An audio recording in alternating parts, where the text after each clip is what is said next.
নামাজ ইসলামের অনেক গুরুত্বপূর্ণ একটা ইবাদত। যদি কেউ নামাজ না পড়ে তাহলে সে ইসলাম থেকে বের হয়ে কাফের হয়ে যাবে কি না। ইদানিং কেউ কেউ এই বিষয়গুলো বর্ণনা করছেন যে কেউ যদি নামাজ ছেড়ে দেয় সে কাফের হয়ে যাবে, কেউ কেউ আরও ভয়াবহ ফতোয়া দিচ্ছেন। আজকে আমি সংক্ষিপ্ত কয়েকটা কথা বলবো এই সংক্রান্ত। আমি পর্যালোচনা করব দুটা কিতাবকে সামনে রেখে। একটা হলো নওয়াকিদুল ঈমান ফি মিজানুল কিতাব ওয়াস সুন্নাহ, যেটা শেখ সালাউদ্দিন আহমদ আল ইদলিবি লিখেছেন, খুব চমৎকার কিতাব ঈমান ভঙ্গের কারণ নিয়ে। আরেকটা হলো এই যে আমার কাছে একটা বিশাল কিতাব দেখতে পাচ্ছেন, মাদারিকুত তাকফির ফিল ফিকহুল ইসলামি ওয়া উসুলুদ্দিন। দেখেন, প্রথমে কয়েকটা বিষয় আমি আপনাদের সামনে ক্লিয়ার করি। রাসূলুল্লাহ সাল্লাল্লাহু আলাইহি ওয়াসাল্লাম বলেছেন, আমাদের আর কাফেরদের ভিতর পার্থক্য সৃষ্টিকারী হলো নামাজ। মান তারাকাহা ফাকাদ কাফার, যে নামাজ ছেড়ে দিয়েছে সে কুফরি করেছে।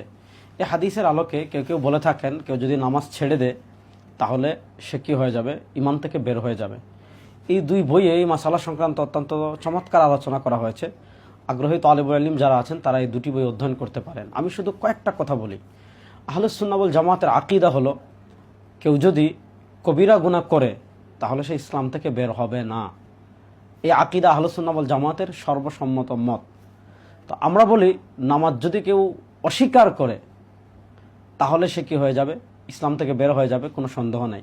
কিন্তু অলসতার কারণে, ভিন্ন কোনো কারণে কেউ যদি নামাজ ছেড়ে দেয় তাহলে তার মারাত্মক কবিরা গুনাহ হবে, সে জাহান্নামের শাস্তি ভোগ করার যোগ্য হয়ে যাবে, কিন্তু সে ইসলাম থেকে বের হবে না। কেন হবে না?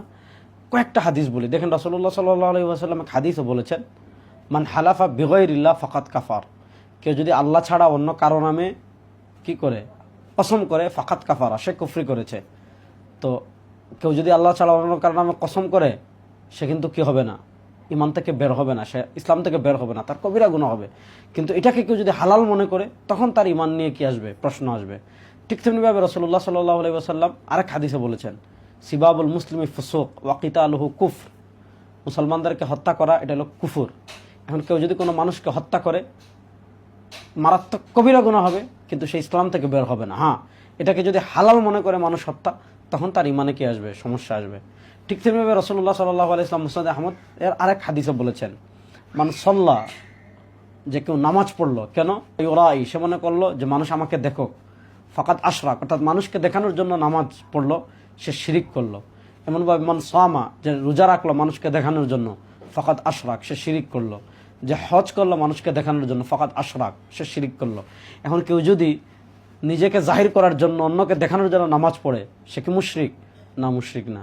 কেউ যদি নিজেকে জাহির করার জন্য রোজা রাখে, সে মুশরিক? না, মুশরিক না। দেখেন, কাফিরের চেয়ে নিকৃষ্ট হলো মুনাফিক। আল্লাহ তাআলা পবিত্র কোরআনে বলেছেন, ইন্নাল মুনাফিকিনা ফিদ দারকিল আসফালি মিনান নার।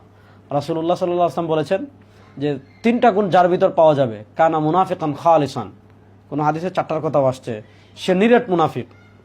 আর যার ভিতর কোনো একটা পাওয়া যাবে, তার ভিতর মুনাফিকের একটা খাসলত পাওয়া যাবে। এখন কথা বলার সময় মিথ্যা বলে, ওয়াদা দিয়ে ওয়াদা ভঙ্গ করে, আপনি ওই যে মুনাফিকের যে বিধান, ওই মুনাফিকের বিধানকে তার উপর প্রয়োগ করবেন? করবেন না। তো এই হাদিসগুলোর কি আছে, ব্যাখ্যা আছে। এই হাদিসগুলোর উম্মাহ যেভাবে ব্যাখ্যা করেছেন, নামাজের হাদিসের একই ব্যাখ্যা আহলুস সুন্নাহ ওয়াল জামাতের ইমামগণ করেছেন।